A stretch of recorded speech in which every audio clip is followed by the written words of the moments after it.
Hello प्यारे साथियों, आपका स्वागत है हमारे YouTube चैनल विजय शिक्षा सारथी पर। मैं आज लेकर आ गया हूं हिंदी का VVI 50 ऑब्जेक्टिव क्वेश्चन, जो बहुत ही महत्वपूर्ण है आपके बिहार बोर्ड 2025 के लिए। तो वीडियो को बिना स्किप किए अंत तक देखिएगा, क्योंकि इसमें से सीधा आपको बिहार बोर्ड में 10 सवाल ऐसे मिलने वाले हैं जो आज हम कराएंगे। तो वीडियो को बिना स्किप किए अंत तक देखिएगा, और चैनल पर नए होंगे तो चैनल को सब्सक्राइब कर दीजिएगा और वीडियो को लाइक कर दीजिएगा। तो चलिए बिना किसी देरी के वीडियो को स्टार्ट करते हैं। पहला नंबर क्वेश्चन कर रहा है कि मदन किसका पुत्र था। तो मदन किसका पुत्र था? क्या सेन साहब का, सोफर का, या गिरधर लाल का, या सिंह साहब का?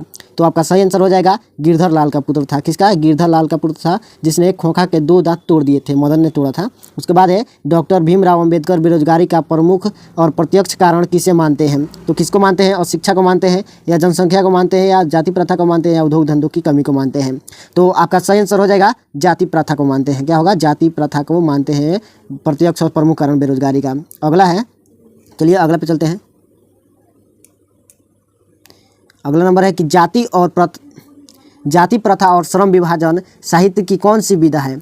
आपको बताना है 3 नंबर क्वेश्चन कि जाति प्रथा और श्रम विभाजन साहित्य की कौन सी विधा है। क्या कहानी है, निबंध है, या रिपोर्टाज है, या शिक्षा शास्त्र है? तो आपका शास्त्र, या तो आपका सही आंसर हो जाएगा निबंध है। क्या है? निबंध है। सभी जो जितने भी आपके पाठ हैं उनका याद कर लीजिएगा कि कौन सा क्या है, कहानी है कि निबंध है कि और कुछ है। उसके बाद है एनिहिलेशन ऑफ कास्ट का हिंदी रूपांतरण किया, यानी कि एनिहिलेशन ऑफ कास्ट किनका रचना था? तो बाबा साहब भीमराव अम्बेडकर का रचना था। लेकिन इनको हिंदी में कौन रूपांतरित किए, हिंदी पर ट्रांसलेट कौन किए? क्या ललई सिंह यादव ने, या रामविलास शर्मा ने, या अगे ने, या प्रेमचंद्र ने? तो आपका सही आंसर हो जाएगा ए नंबर, ललई सिंह यादव ने। कौन किए थे? ललई सिंह यादव इसका हिंदी रूपांतरण किए थे।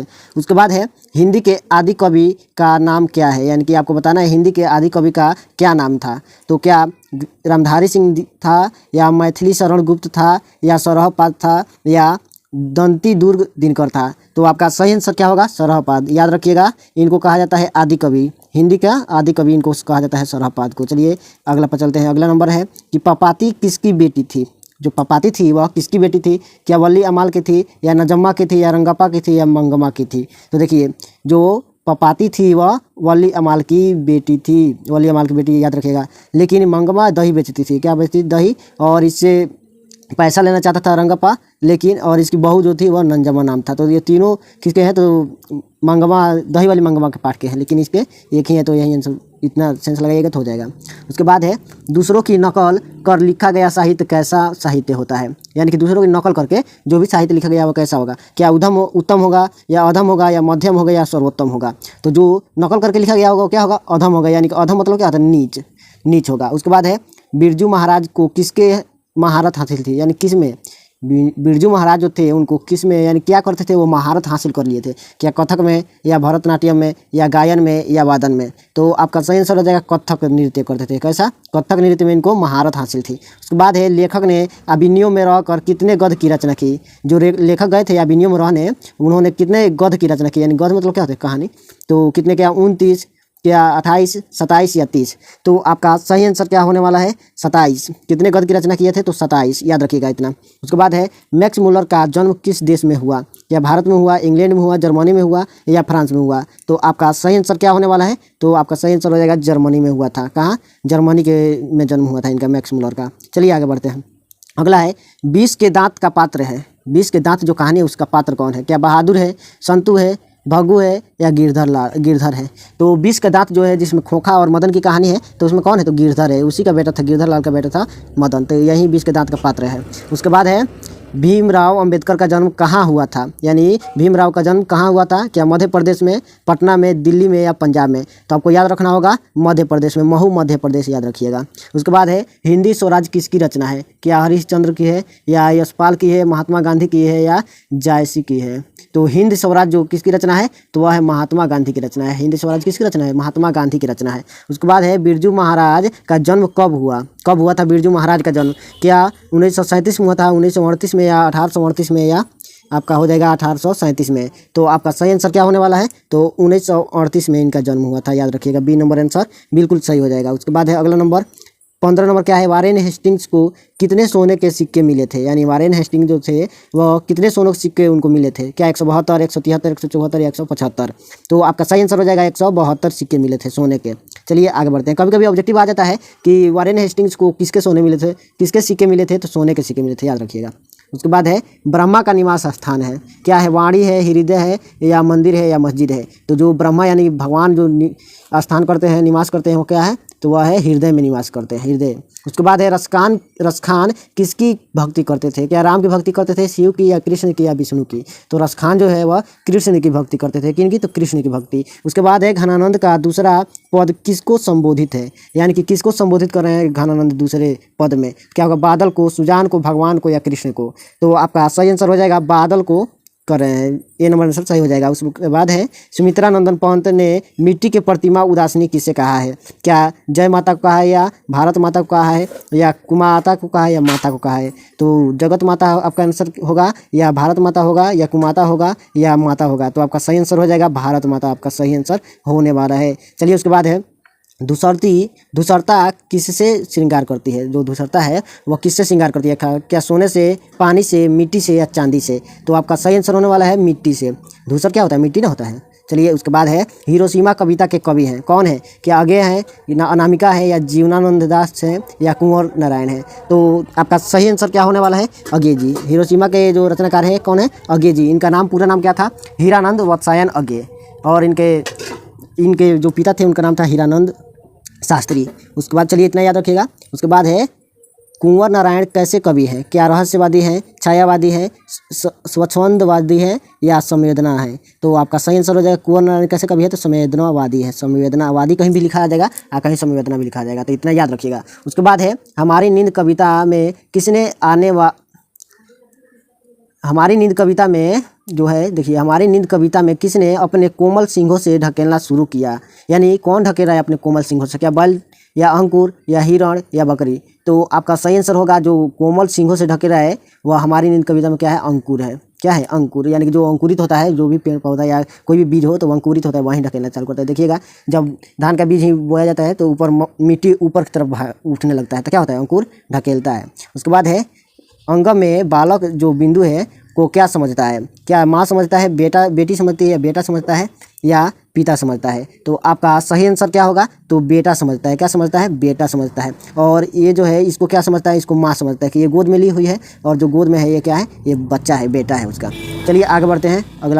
अगला क्या है कि लौटकर आऊँगा फिर कविता में कवि क्या बनकर तैरते रहने की कामना करते हैं? क्या बतख, या मछली, या हंस, या सांप? जो कवि कामना कर रहे हैं कि क्या बनकर तैरते रहेंगे, तो हंस बनकर तैरते रहने की कामना कर रहे हैं। उसके बाद है मेरे बिना तुम प्रभु में लहूलुहान कौन भटकेंगे? क्या भक्त भटकेंगे, भगवान के पैर भटकेंगे, या दानव, या राजा भटकेंगे? तो मेरे बिना तुम प्रभु में लहूलुहान कौन भटकेंगे? तो भगवान के पैर भटकने वाले हैं।